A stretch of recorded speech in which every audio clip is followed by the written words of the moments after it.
what's happening to RFK. Oh, yes. Days. I'm not sure which one you want to start with. I love this. Number 12? Yeah. Okay. So I saw this last night. Krystal Ball just did a really excellent job in this clip of not letting up on really just shocking kind of denial by RFK Jr. About Israel's war crimes. And he seems to get quite irritated with her. I'll just say, as a woman, like, the vibe I get is just he didn't like being spoken to like this as a woman, by a woman. And he makes a point about privilege later on that literally I almost spit out my drink. Coming from a Kennedy, I don't want to spoil it, honestly. All right. Well, we should just also say, I mean, like, it has been quite clear for some time that Kennedy, I think at one point he stopped following Roger Waters on Twitter to make some issue about his support for Israel, which has been really over the top. And for somebody who was arguing that we should not, and listen, I think people can have a different perspective as to how much we should be funding Ukraine's attempt to expel the occupying force of the Russian government. But I think people can have some good faith disagreements about that. But to argue on the grounds of trying to minimize war, to argue that I don't know. I mean, Russia has been, the UN just basically said, put Russia on notice. We're investigating your treatment of attacking civilians in Ukraine. To argue that this is somehow super unjust, and then to, prior to October 7th, completely ignore the dynamic that has gone on in Israel's occupation of the West Bank and Gaza, and frankly, in just even the acknowledgement of how Israel was founded has been pretty astonishing. But even after October 7th, he seems adamant in his support. Oh, it's dogmatic, and it becomes quite clear here because he denies basic facts that Krystal presents to him. Me on when they did. Sure. Yeah, sure. Absolutely. Take it. So let's turn to a little bit of policy, and specifically the topic of Israel, obviously very much in the news right now. So President Biden's administration, they have said that they have no red lines for the state of Israel and their conduct in this war. Do you have any red lines for Israel? Well, the red lines are that you don't deliberately, you do everything you can, which I think Israel is doing right now, to avoid civilian casualties. But, there's collateral damage in every war, and they're fighting an implacable enemy. I mean, I don't think there's any country in the world that would go as far as Israel has gone to not invade Gaza. I mean, Israel was being bombed by Hamas. Took over Gaza. Israel walked out of Gaza. There's no occupation of Gaza. Blockade, though. Well, there's a blockade because Hamas declared war on Israel and sent suicide bombers off. So they put up a fence. So it's there. That's like the guy who kills his parents and then throws himself on the mercy of the court because he's an orphan. For them to say that they're blockaded, they're blockaded, and it's not just Israel's blockading them; it's Egypt. Everybody has a problem with Hamas.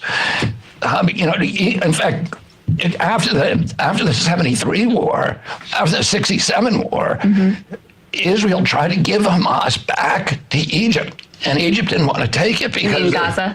Gaza back to Egypt. Egypt didn't want to take it because of the high level of sort of religious militant Islam that Egypt considered a threat to its own government. Let me just finish. Sure. Israel, Hamas took over in 2006. Right. And they immediately started shelling Israel. So they sent on average 2,000 rockets a year on civilian populations. And their charter and their public statements day after day it's against Islamic law for them to even negotiate with Israel, except as a ruse. It says that in their charter. The only satisfaction for them, the only goal, is to annihilate Israel and kill every Jew, not just in Israel, but all around the world. So Israel, instead of going in and attacking, if Mexico elected a communist government and the communist government began sending shells onto civilian populations in San Antonio and Houston and say, we're going to retake Texas, which they have a legitimate claim to, we're going to retake it. How long would it take us to go in there? It wouldn't take us very long. We would go in and we would do whatever it took to take out the people who are sending the shells. And Israel, instead of doing that, Israel did something extraordinary, which is it invested in an Iron Dome, which is to defend itself again, just to live with missiles. There's thousands, tens of thousands of Israelis that have, on that part of Israel, that have been raised in bomb shelters. Who would put up with that? There's so, Bobby, nobody in the world. No one here is excusing the actions of Hamas, but I think you would agree that one atrocity does not justify another. So how can you, hold on. Hold on. How can you say, though, how can you say? Calling it an atrocity. I haven't finished my question. Right, go ahead. How can you say that Israel is doing everything they can to avoid civilian death when the civilian death toll, even by Israeli estimates, and this is the low, this is the best possible number you could put on it, is 61% innocent civilians, thousands of children, thousands of women. That's worse than the combination of every 20th century conflict combined. So how can you look at that and combine with the complete siege of 2.2 million people and say that they are doing everything they can to protect civilian life? First of all, what you said is not true. We killed 750,000 civilians in Iraq. She's talking percentage-wise. What? She's talking percentage-wise. The percentage of the average kill rate in Afghanistan, Mosul, in those battles, in modern warfare is about 8 or 9 to 1. Civilians to military. And you think that's fine? 80% civilian death? I don't think a single civilian death is fine. Not a single, but when we went into Germany to get out the Nazis, we killed 2 million Germans. We bombed Dresden. Which is why, and actually there's an analysis that just came out that showed the bombing of northern Gaza has been more devastating and more destructive than our bombing of Dresden. I would also say after World War II, that's why we put in place things like the Geneva Conventions, to make sure that we did as much as we could to protect civilian life. So when you say, let me give you a specific report that you can respond to. The Washington Post, we can put this up on the screen, guys. This is the second element. R2. The Washington Post just reported that Israel dropped U.S. supplied white phosphorus in an attack in Lebanon in a way that is inconsistent with the laws of war, directly impacting a civilian population. Are these, now you might say, look, maybe the report's in dispute, maybe we need to go and investigate, but is this or any other of Israeli conduct in this war, is this something that you think should be investigated for potential violations of international law? Again, if Israel dropped white phosphorus on civilian populations illegally, then they should be prosecuted for war crimes. Yeah. But I don't think there's strong evidence that they've done that, and Israel absolutely denies it. There are legal ways to use white phosphorus because it's used, in war, which is as a concealant. And Israel says that's what it's doing. Here's what Israel has done.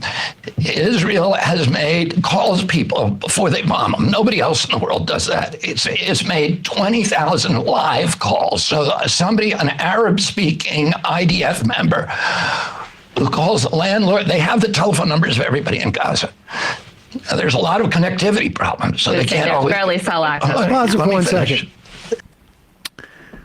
Are we just going to blow through why they have the phone numbers of every single person in Gaza, and they can pinpoint their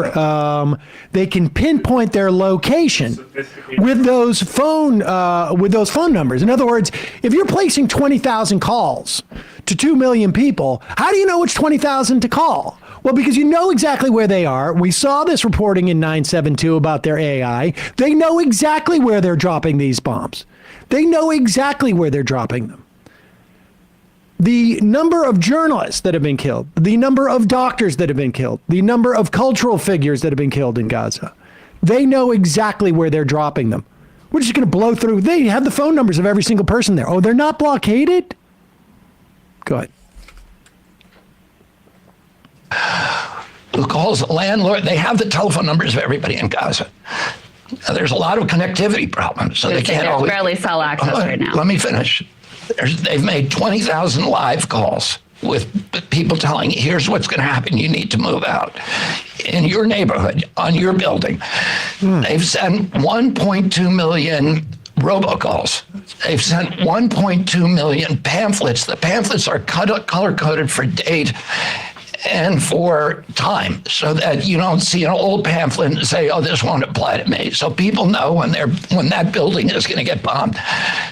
And they do something nobody else in the world does, because they invented it, which is they send in roof knockers, which is a projectile that hits the roof 2 hours before they bomb the building.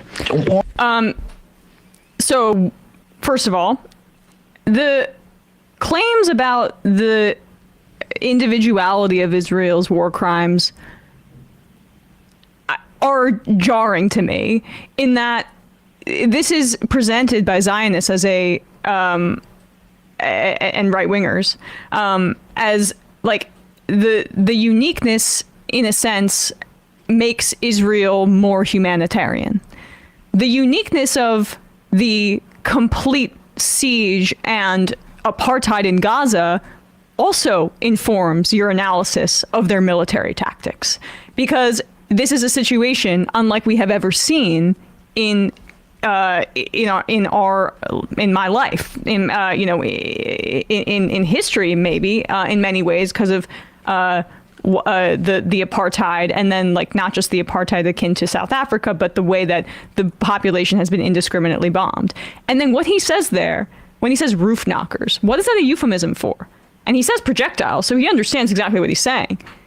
Israel is so magnanimous in their unique situation there that they send a smaller bomb on top of the bombs that they're about to send in order to warn people. That's what they did, by the way, at the hospital. So, like, yes, it is unique and specific because Israel's crimes and the ethnic cleansing and how much it has been propped up by the West is also unique. I just want to get to the point where he calls Palestinians privileged. Do something nobody else in the world does, because they invented it, which is they send in roof knockers, which is a projectile that hits the roof 2 hours before they bomb the building, to warn the people in that building to get out because they're going to bomb it. In warning the civilians, they're also warning Hamas. And so it makes it much more difficult. And, you know, the fact there's many, many nations in the world that would just go and flatten the whole place, which Israel could do. It doesn't have to go in there and put IDF soldiers at risk in hand-to-hand combat. This is Hamas has made this stand. They're putting civilians in the way. What is Israel supposed to do? It can't leave Hamas in there. But Bobby, I don't think we should accept that from any state, Israel or any other. And I mean, they have rendered. So hold on. They've rendered Gaza City uninhabitable at this point. And there's been reports documenting that some of the procedures that you're talking about that they used in previous wars, they're not using this time. They've emphasized this attack on quote unquote power targets, which are things like civilian infrastructure and high-rise apartment buildings, not to get Hamas, but to create a quote shock in the civilian population. In addition, as I mentioned before, you have a collective punishment of 2.2 million people who are having their access to water, food, fuel, medicine blocked right now by Israel. This also appears to be in violation of the Geneva Conventions. Do you think that it's acceptable to impose a siege on the entire civilian population in Gaza? If there's a violation, first of all, I don't think that's happening. Let me explain. Second of all, if it violates the Geneva Convention, or if they're deliberately, at any point, anybody is deliberately targeting civilians, they should be prosecuted and they should be jailed and the key should be thrown away. And people say this, but I don't see any proof of that. We right now, people are deliberately targeting civilians. But the government announced they were doing a complete siege on the 2.2 million. Yeah, okay. You're talking about the siege. The siege. Now, we did for 10 years. We did collective punishment of Iraq.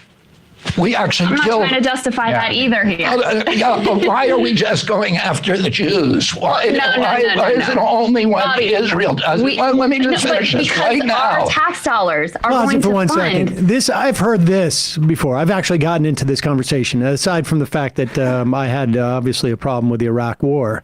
But this is the same guy who says that we should not be going after Russia. Right. So like this argument, why is it only the Jews are singled out? Well, for 6 to 8 months, he's been saying it's been wrong for us to single out the Russians for invading Ukraine.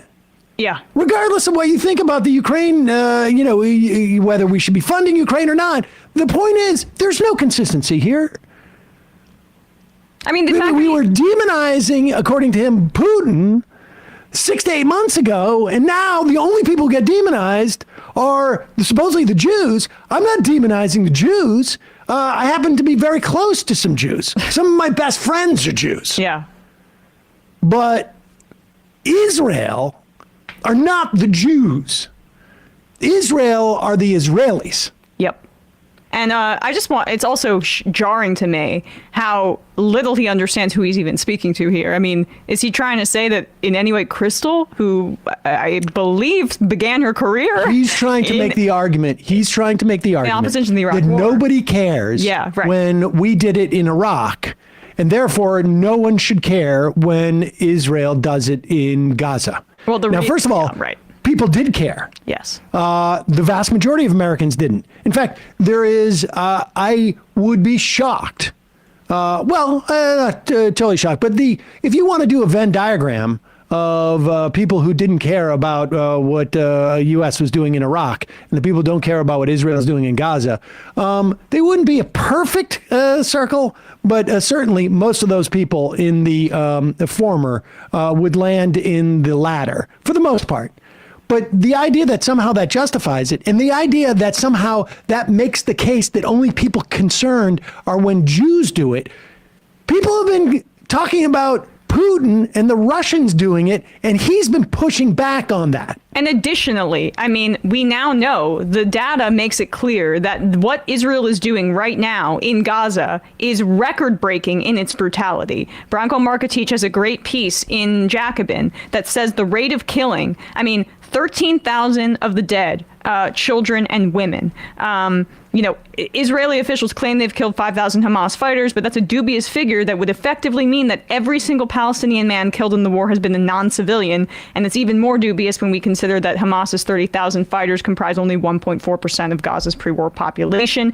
Israel has already killed more women and children than all the civilians U.S. forces killed in both the first and second years of the Iraq War, and at least 9 others years after that invasion. So just to specifically tie it to the Iraq War there, let alone the journalists that you mentioned. Keep going. Israel does. Let me just finish this right now. Our tax dollars are going to fund what's going on, and the visuals of these children being killed and losing their parents and the rubble and the total destruction. This is something our government is backing.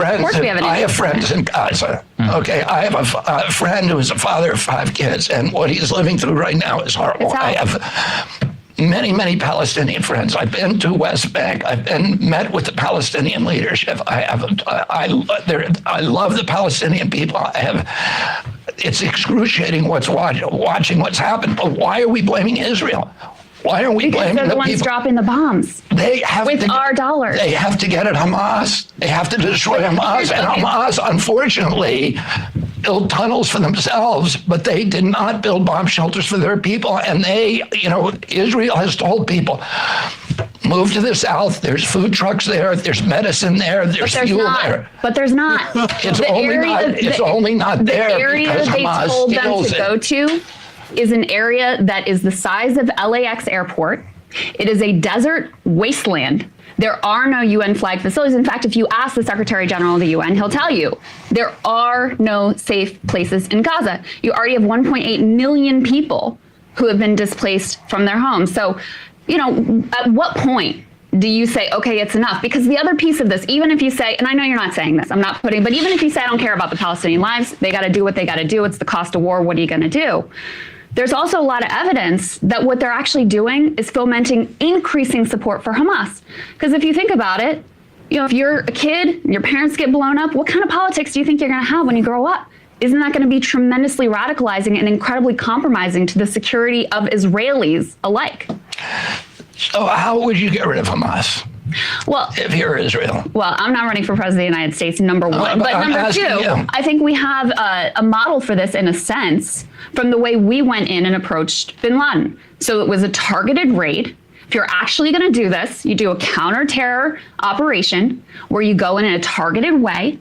You create a wedge between Hamas and the civilian population. And we see how this works in the past because previously in Israeli society, when there were pathways to peace that were on the table, where the Palestinian civilian population felt that they had a chance at negotiating some sort of a peaceful outcome, guess what? Support for Hamas falls off a cliff. It's almost a one-to-one relationship with a more brutal response from Israelis, the more support for radicalism that there is. You can filibuster. I'm not filibustering. You asked me a question. I'm trying to answer it. Yeah, I think you're filibustering. You're not answering the question. You're saying drive a wedge. Well, of course Israel's trying to drive a wedge. By offering some other path that's not terrorism and not violence. What is that path? It's a path to a two-state solution or some sort of a just and lasting peace. And the Palestinians not only have rejected that, but Hamas, its whole purpose was the reason that Hamas was able to get all this popular support and take over. Pause it for one second. Because first off, before he even says this, it's a lie. It's a lie.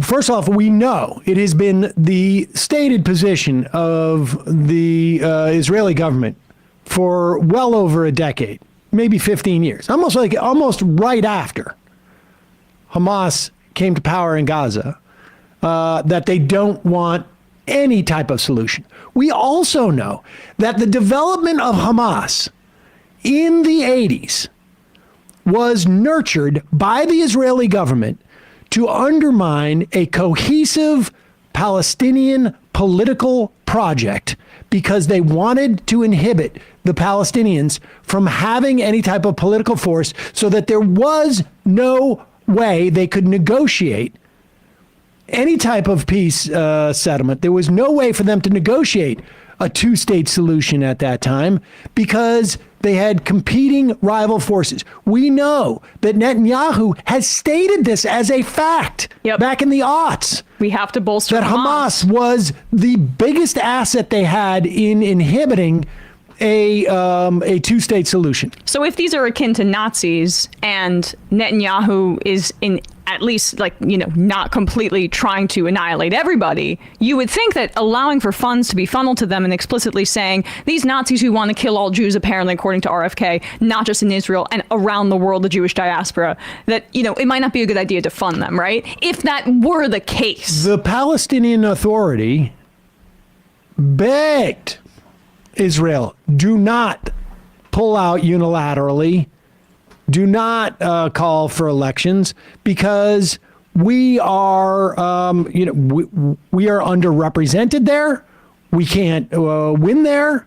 And so 17 years ago, Hamas won an election with 45% of the vote. We now know that half the population wasn't even born when they were elected at that time.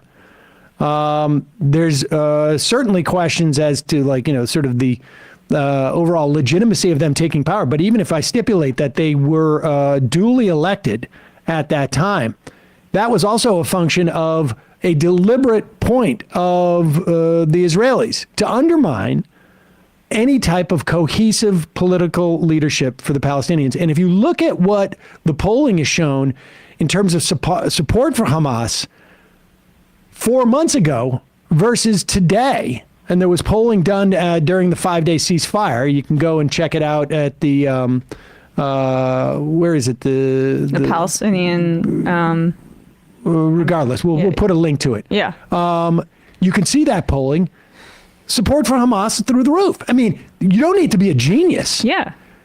These are the people Every bombing single, us. in fact, I've had conversations with Bobby. Yeah. Where the demonization, where the inviting of, of an enemy attack is a way of solidifying support. He knows this. He's being obtuse about it. But go ahead. Able to get all this popular support and take over was because of its opposition to any negotiation. Hamas just came out and said that they support Israel's PLO and recognize Israel's right to exist. On the other hand, you have the ambassador, the Israeli ambassador to the UK saying we will absolutely no to a two-state solution. I just cannot let you tell that's just not true. Ismail Haniyeh was on TV on Al Jazeera yesterday saying we're going to do this again and again and again. We will never negotiate. Which we covered and which is disgusting. But there's what about the fact that Netanyahu and his government have said absolutely no. They built up Hamas to try to thwart any sort of Palestinian statehood. Where's the focus on that? I'm not defending Netanyahu. And I don't just co-sign, what Netanyahu and Likud do. Israel is a divided country. 80 or 20% of the population are on the street demonstrating against Netanyahu. What I'm saying is Hamas is a criminal enterprise. Sure. Yes. The Palestinian, and you talk about solutions for the Palestinian people. The Palestinian people are arguably the most pampered people by international aid organizations in the history of the world. Are you kidding me? No, even before this war, 78% of people in Gaza said they had, not enough food to eat. Right. And why is that? Why are you blaming Israel? In part, it's Hamas, and in part, it's the fact that Israel imposed a blockade and talked about putting them on a diet. If your neighbor, first of all, Israel has no obligation. I mean, Israel built 3,000 hothouses and gave them for greenhouses. That would have made Gaza completely food self-sufficient, gave it to them as a gift, offered to rebuild the port of Gaza to make it the Singapore of the West. Hamas said, no, we don't want you money, we don't want you ideas. And what do? The international aid. All right, this is... That's basically it. I just wanted to get to that part because it was a real mask-off moment. It's Palestinians stunning. are the most pampered people in the world. From a Kennedy. I don't want to hear that crap. It's also a bold-faced lie. Before October 7th, 9 out of 10 of people in Gaza had difficulty accessing clean water. 50% unemployment. Yeah. And the only way that they can get employed by the magnanimous Israelis is if they go over a checkpoint and it takes like 5 hours to go 7 miles one way. And if they're late any time, they get their status revoked and then they're unable to go over there and work. I've got a prisoner in my basement, but I give him 3 square meals a day. Yeah. I mean, well, actually not 3, 2 or 1.5, but still. And I also gave them a little pot which they could grow stuff in. If they wanted to. Oh wait, I bought it. Here, we're going to make your living on this reservation in this refugee camp self-sufficient. How is that? Look at what we're doing for you. I mean, this is just absurd. This is just absurd. Like, this is, I mean, when you hear these type of things, the idea that like they were going to make, the Israelis were going to give the Palestinians living in Gaza the opportunity to be self-sufficient. In other words, they could live as stateless, no passport holding, just individuals who couldn't travel freely, didn't have control over their power or their water. We could give them the opportunity to feed themselves and be good. Yeah. I mean, this is honestly, it's fascinating. We talked about this with Peter Beinart the other day, but the Israelis really felt, and look, I am sure that, people in like 1885 in the United States were like, you know what? It's not fair. If we were just here 50 years ago, I wouldn't have to hire people for this plantation. I'd be able to get slaves. Yeah. Well, I missed out. On some level, the idea for the Israelis were like, look, America did it, and we did do it. We did do it. We committed ethnic cleansing. We committed genocide. We were able to take our indigenous people and put them on reservations and basically take away any type of their political rights for an extended period of time. And we did this. And we basically got away with it. I mean, of course, maybe not even basically, but they couldn't got away live with stream it. They couldn't live stream it at the time, and now the genocide is being live streamed. But progress moves forward, and the opportunity for the Israelis to do this in the same way that we did in whatever it was, whatever you want to date it, 1600s, 1700s, 1800s in this country. They wanted to do it in the 1900s, in the mid 20th century, and they had a very narrow way to even get away with it. And they didn't go that route, which was to have been far more, willing to recognize both that they had dispossessed and stolen the land of thousands of Palestinians, and that we're going to have to do something that maybe we don't call it reparations, but it's reparative in some fashion. And they decided at one point that, no, in fact, we're not going to do that. We're going to try and model it after the way that America did with their indigenous population. And now it's not working out. And that's basically it.